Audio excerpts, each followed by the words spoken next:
House Democrats will always put American values over autocracy, governing over gaslighting, hopefulness over hatred, maturity over Mar-a-Lago, quality of life issues over QAnon. Political response.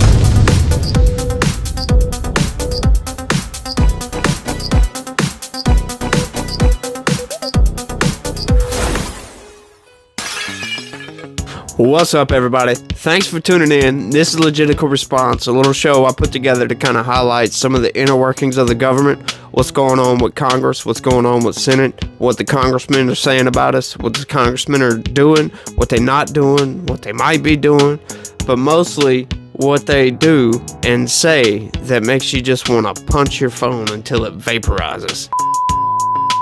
Now, as you may know, this past week we've been dealing with a whole bunch of swampy BS going on with the Speaker of the House vote. And as predicted, Kevin McCarthy is now Speaker of the House. He's one of these establishment politicians that generally only look out for themselves. He stands up there, he'll give a speech, and he'll say all this stuff you want to hear, and you're like, yeah! And then, no. They usually don't do what they say. They don't back up what they told. Now, I'm going to stay optimistic about it. Hopefully that this past week has given him some pause and made him sit back and think, okay, I'm not untouchable. It was 4 days. I believe it was 13 different votes before they decided on Speaker of the House. And I was loving every single bit of it. We had about 20 Republicans that were holdouts, that were voting for other people. One of them even voted for Trump. That was Matt Gaetz, a congressman from Florida. But as a result of their political stunt, they now have the ability to, if one congressperson thinks the Speaker of the House isn't doing a good job, they can have a no confidence vote. Basically, they'll have to go back into Congress and re-vote for Speaker of the House. Which could be a good thing, could be a bad thing. You never know. I highly doubt that that's going to happen, but you never know.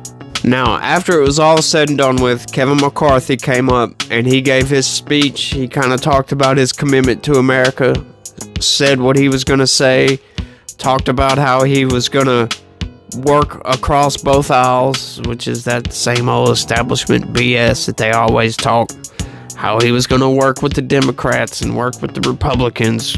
Same BS that they always say. That kind of shit. So after that, the minority leader, which is Hakeem Jeffries, he comes up and he gives his little speech, which is this. Compromise our principles.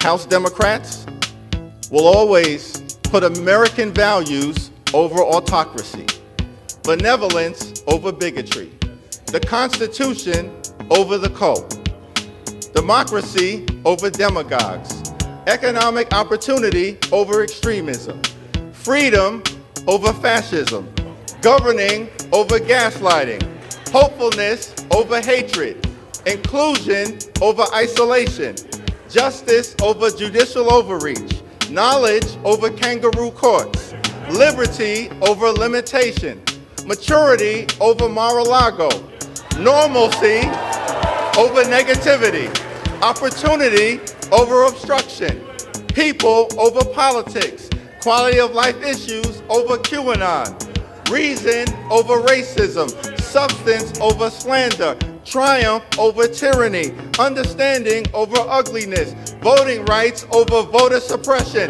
working families over the well-connected, Xenial over xenophobia, yes we can over you can't do it, and zealous representation over zero-sum confrontation. We will always do the right thing by the American people.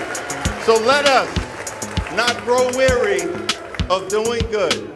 Now, of course, that wasn't the whole speech. His whole speech was like 10 minutes long, but I'm not going to put all of it in there. But needless to say, I was getting aggravated the entire time listening to this guy because everything he was saying was full of shit. Seriously, kind of like that line you just heard. He says governing over gaslighting, and then proceeds to gaslight the entire Republican side of the House. It's like, what are you doing here, dude?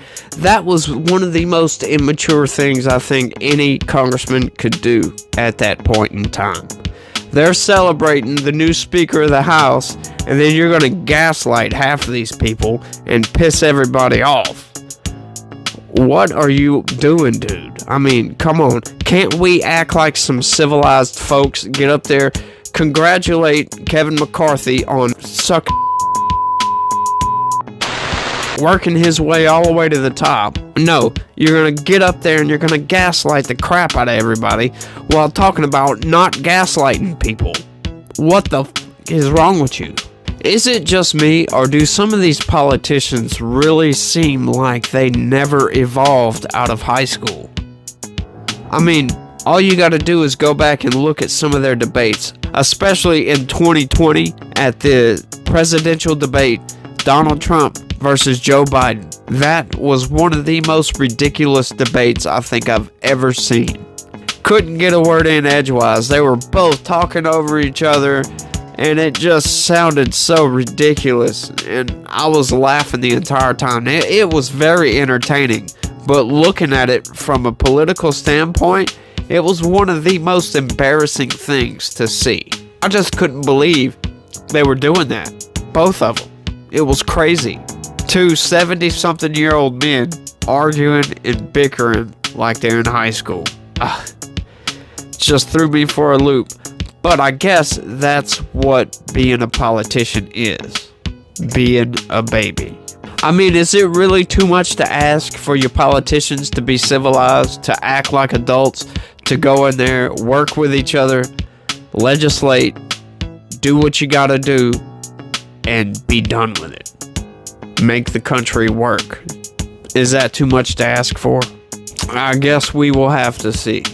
And I want to say that that's all I got for this one, y'all. Thanks for watching, and be positive. Peace.